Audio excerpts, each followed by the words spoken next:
నమస్తే ఉపాధ్యాయ మిత్రులారా.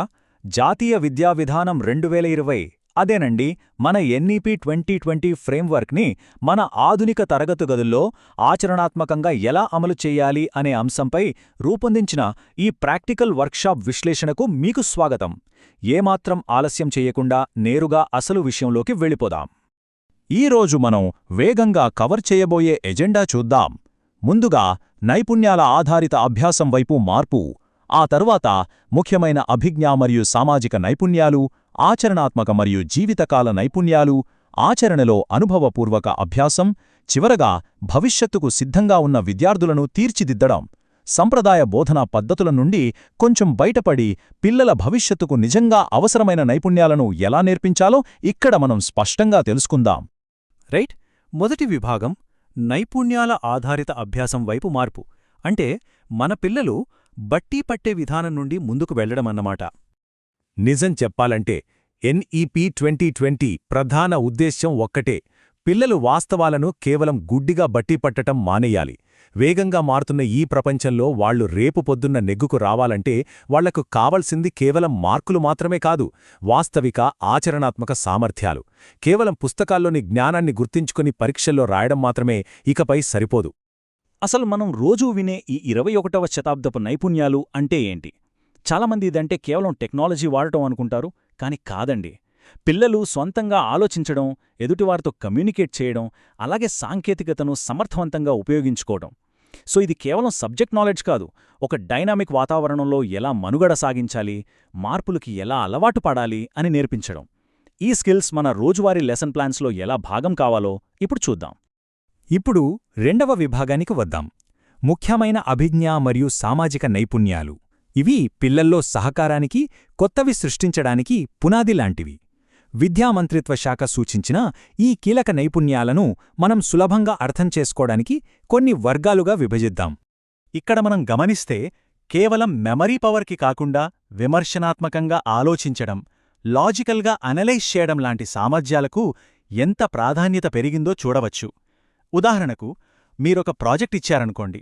అందులో పిల్లలు కేవలం ఇన్ఫర్మేషన్ కాపీ కొట్టడం కాదు, వాళ్లకు వాళ్లుగా కొత్త ఐడియాలను క్రియేట్ చేయాలి, టీంతో కలిసి పనిచేయాలి, నాయకత్వ లక్షణాలు చూపించాలి. అంటే పిల్లలు కేవలం సమాచారాన్ని గ్రహించేవారిగా ఉండిపోకూడదు, సమస్యలను పరిష్కరించేవారిగా మారాలి. అదే అసలైన లక్ష్యం.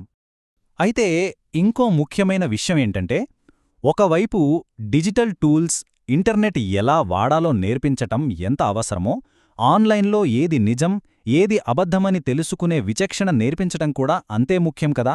అందుకే సాంకేతికతతో పాటుగా ఎదుటివారి పట్ల తాదాత్మ్యం అంటే ఎంపతి చూపించటం, మన సంస్కృతిని గౌరవించటం లాంటి మంచి వ్యక్తిత్వాన్ని కూడా వారికి అలవాటు చేయాలి. ఇక మూడవ విభాగం ఆచరణాత్మక మరియు జీవితకాల నైపుణ్యాలు. అంటే వాస్తవ ప్రపంచం కోసం విద్యార్థులను సన్నద్ధం చేయడమన్నమాట. స్కూల్ గేట్ దాటి వాళ్లు బయటకు వెళ్ళాక వాళ్ల కెరియర్లో ఈ నైపుణ్యాలు ఎలా ఉపయోగపడతాయో చూద్దాం. ఉపాధ్యాయులుగా మనం రోజూ గమనించే విషయాలే ఇవి. టైం మేనేజ్మెంట్, సిచ్యువేషన్కి తగ్గట్టు మారడం, బాధ్యతగా ఉండటం, ఇవన్నీ పిల్లలకి నేర్పించాలి. వీటన్నిటితో పాటు ఎప్పుడూ కొత్త విషయాలు నేర్చుకోవాలనే ఆసక్తిని, క్యూరియాసిటీని పెంచాలి. అప్పుడే వాళ్లు రేపు పొద్దున ఒక స్టార్టప్ పెట్టాలన్నా, ఏదైనా రిస్క్ తీసుకోవాలన్నా ఆ ధైర్యం వస్తుంది. నేర్చుకోవడం ఎలాగో నేర్చుకోవడం అనేదే ఇక్కడ మంత్రం. నాలుగవ విభాగం ఆచరణలో అనుభవపూర్వక అభ్యాసం.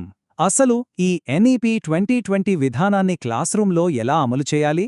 సిద్ధాంతాలు, నైపుణ్యాలు గురించి తెలుసుకోవడం ఒక ఎత్తు అయితే, ఉపాధ్యాయులు తమ బిజీ షెడ్యూల్ మధ్యలో ఇవన్నీ ఎలా మిళితం చేస్తారు?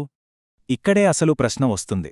ఉదయం స్కూల్ బెల్ మోగగానే టీచర్లుగా మనం ఈ 9 నైపుణ్యాలను ప్రతిరోజు పిల్లల్లో ఎలా డెవలప్ చేయగలం? దీన్ని కేవలం థియరీగా కాకుండా ఆచరణలో ఎలా పెట్టాలి? ఈ ప్రశ్నకు ఒకే ఒక్క అద్భుతమైన సమాధానం: అనుభవపూర్వక అభ్యాసం. అంటే వాళ్లంతటా వాళ్లు చేస్తూ నేర్చుకోవడం. ఇదొక గొప్ప విద్యాతత్వశాస్త్రం. పిల్లలు క్లాస్లో సైలెంట్గా కూర్చుని మనం చెప్పేది వినడం కన్నా వాళ్ల చేతులతో వాళ్లు ప్రయోగాలు చేయడం, చురుకుగా అన్వేషించడం దీని ప్రధాన ఉద్దేశం. దీనికోసం మనమేం చెయ్యాలంటే ప్రాజెక్ట్ ఆధారిత అభ్యాసానికి మారాలి.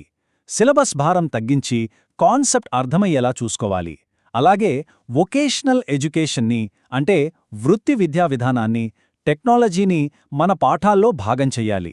ఒకే మూస పద్ధతికి స్వస్తి పలికి ఇలా ఆచరణాత్మకంగా బోధించటమనేది మనందరికీ ఒక అద్భుతమైన అవకాశం. ఇక చివరిగా 5వ విభాగం భవిష్యత్తుకు సిద్ధంగా ఉన్న విద్యార్థులను తీర్చిదిద్దడం. ఇదంతా ఎందుకు చేస్తున్నాం? ఈ ప్రయత్నాలన్నీ దేనికోసం? అదే ఎన్ఈపీ 2020 అంతిమ లక్ష్యం.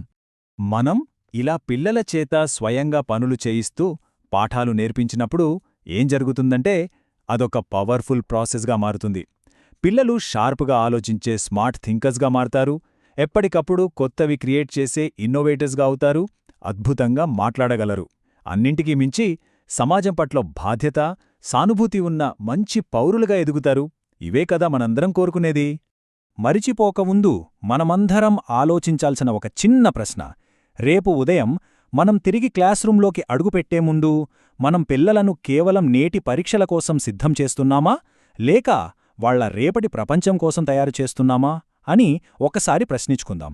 ఈ విశ్లేషణలో మనం చర్చించిన విషయాలు ఆ రేపటి ప్రపంచాన్ని నిర్మించే మీ ప్రయాణంలో ఖచ్చితంగా సహాయపడతాయని ఆశిస్తున్నాను. ధన్యవాదాలు.